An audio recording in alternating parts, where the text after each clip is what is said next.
Gue mau ngomong sesuatu nih, Hmm? Mau ngomong apa? tapi jangan tersinggung ya. Kalau pembukaannya bilang jangan tersinggung, biasanya orang itu kalau kayak gitu pasti ngomongnya bikin tersinggung. Enggak, serius. Ya udah, mau apa? Hmm, gua tuh kadang tuh iri sama hidup lo. Iri Iya. sama hidupku. Mm-mm. Apa yang membuat kamu iri sebenarnya? Kenapa gitu?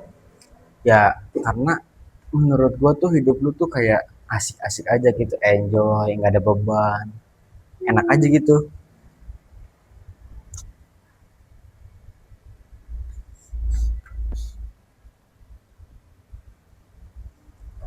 Coba lihat aja, lo tuh santai banget, ya kan? Hmm, ya. Gua nggak pernah lihat lo panik. Terus deadline juga tinggal 2 hari, lo masih bisa sampai sekarang, masih bisa tenang, masih bisa nongkrong juga. Terus tugas belum selesai, lo masih bisa kemana-mana dulu dengan tenang. Hmm. Dosen tiba-tiba kasih tugas, lo cuma bilang, oh, terus aja hidup. Ya, terus menurut kamu dengan kamu melihat sepenggal cerita itu, kamu bisa langsung menilai aku santai-santai aja. Gua, gua kalau dapat tugas mendadak kayak hidup gua tuh langsung berubah gitu loh. Tadinya santai langsung panik gitu. Beda aja gitu. Coba berubahnya gimana sih? Kayak mungkin ada tahap-tahapannya gitu berubahnya apa kan nggak mungkin kan tiba-tiba berubah gitu pasti kan ada step by stepnya kan. Oh ya, tahu-tahu gua. Ada 5 tahapan loh. Coba jelasin apa aja. Yang pertama tuh pasti kaget, ya Ya, kan? itu Terus yang pasti. kedua itu nyangkal. Kayak nggak percaya gitu nggak sih. Nah, terus yang ketiga tuh lu terus buka laptop. Yang Terus. keempat lu buka HP. Mm-mm. Terus yang kelima tuh menyadari bahwa 3 jam sudah berlalu Mm-mm. dan tugas belum disentuh. Aduh. Loh, kok ketawa? Ya karena menurutku itu relate sih. Nah, berarti lu juga begitu dong.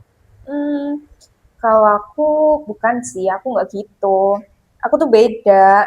Aku tuh punya sebuah sistem. Sistem apaan tuh? Ya kayak misal ada deadline. Deadline itu masih jauh. Hmm? Ya udah, aku santai aja nggak ngerjain dulu kan. Terus ada lagi kalau misal deadline-nya itu mulai dekat, Hmm. aku masih santai aja lah kayak kayaknya masih masih ada waktu lah buat ngerjain.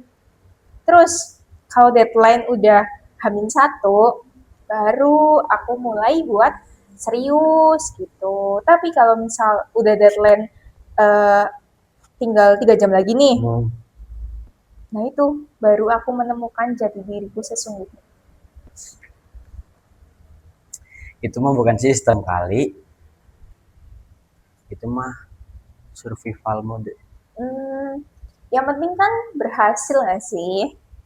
Iya sih berhasil. Kadang. Nah, kan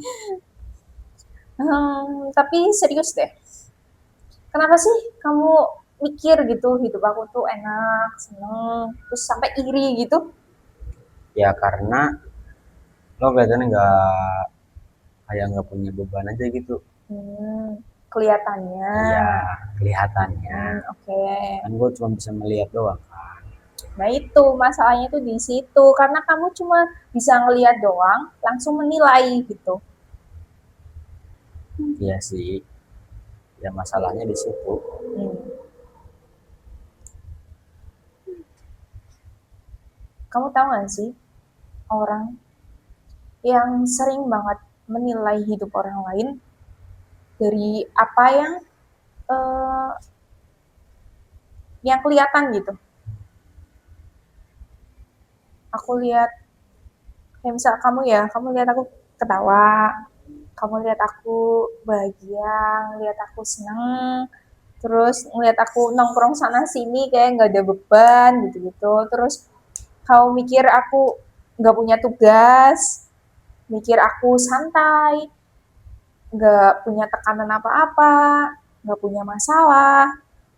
Padahal kan sebenarnya kamu nggak tahu kan apa yang sebenarnya aku pikirin setelah aku pulang.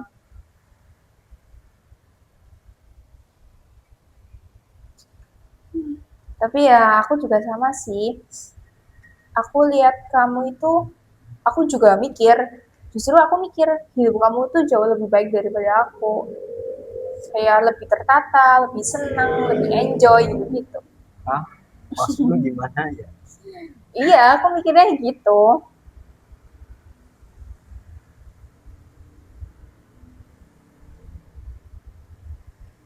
Karena ya aku lihat kamu itu punya tujuan gitu. Punya tujuan yang jelas ke depannya. Terus kalau ngomongin soal masa depan, kamu tuh kelihatan serius gitu. Punya target, punya jadwal, dan bahkan kamu itu punya catatan khusus gitu buat ngerencanain mungkin 5 tahun ke depan, 10 tahun ke depan gitu gitu. Itu sih bukan rencana. Kalau bukan rencana terus apa dong? Ya itu mah hasil overthinking aja gitu. Tapi kan ya walaupun hasil overthinking, tapi kan ada hasilnya kan. Kamu punya gitu, punya hasilnya. Aku tuh nggak punya gitu. Ya tinggal lo bikin aja. Kalau mencoba, ya aku udah pernah mencoba buat bikin. Terus hasilnya gimana tuh? Aku bikin, jadi tuh bikin daftar target gitu. Ya udah bagus itu mah. Ya harusnya ya. Terus aku taruh di notes HP, masukin ke sini. Terus gimana tuh? Malah lupa password HP.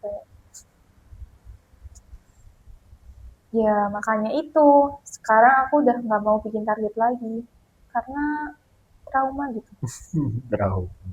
Iya, aku kan belajar dari pengalaman. Pengalaman apa emangnya? Yaitu pengalaman kehilangan target. Berarti lo sebenarnya tuh nggak santai juga ya? Terus kalau menurutmu aku nggak santai terus apa?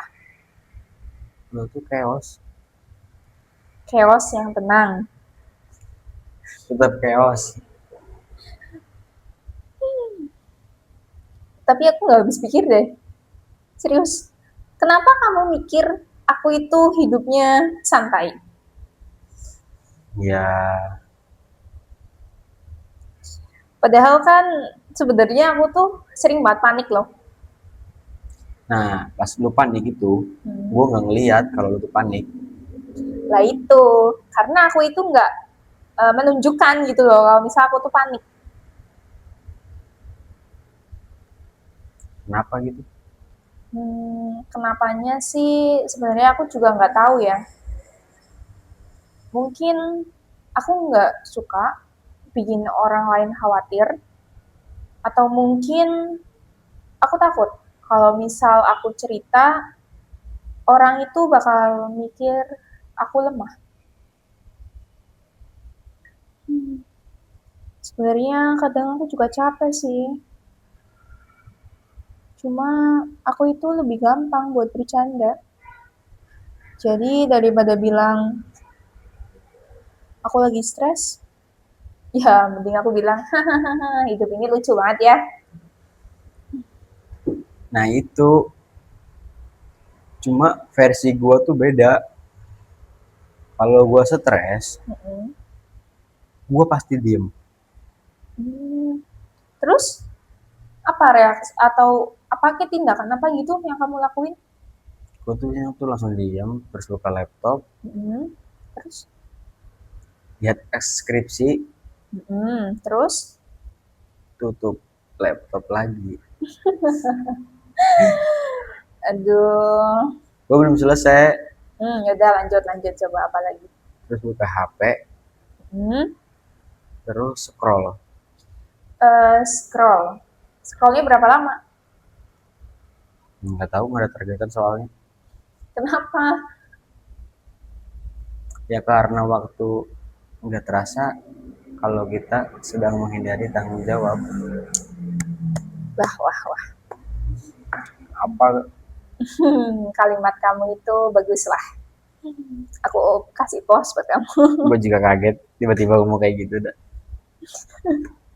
Bisa jadi caption itu. Jangan. Bisa lah, kayak misal POV. Lo buka TikTok bukan karena gabut, Hmm, tapi karena takut buka skripsi. itu terlalu nyata sih jatuhnya. Ngomong-ngomong soal takut ya, kamu sendiri. Sebenarnya apa sih yang paling ditakuti dari skripsi sebenarnya? Jatuhnya bukan takut sih ya, kayak malas aja gitu kalau udah ngajuin Mm-mm. terus revisi gitu loh. Hmm. Jadi kamu takut itu bukan karena nantinya pas sidang di hadapan dosen, tapi takut karena revisi. Ya karena revisi itu nggak pernah selesai gitu. Kayak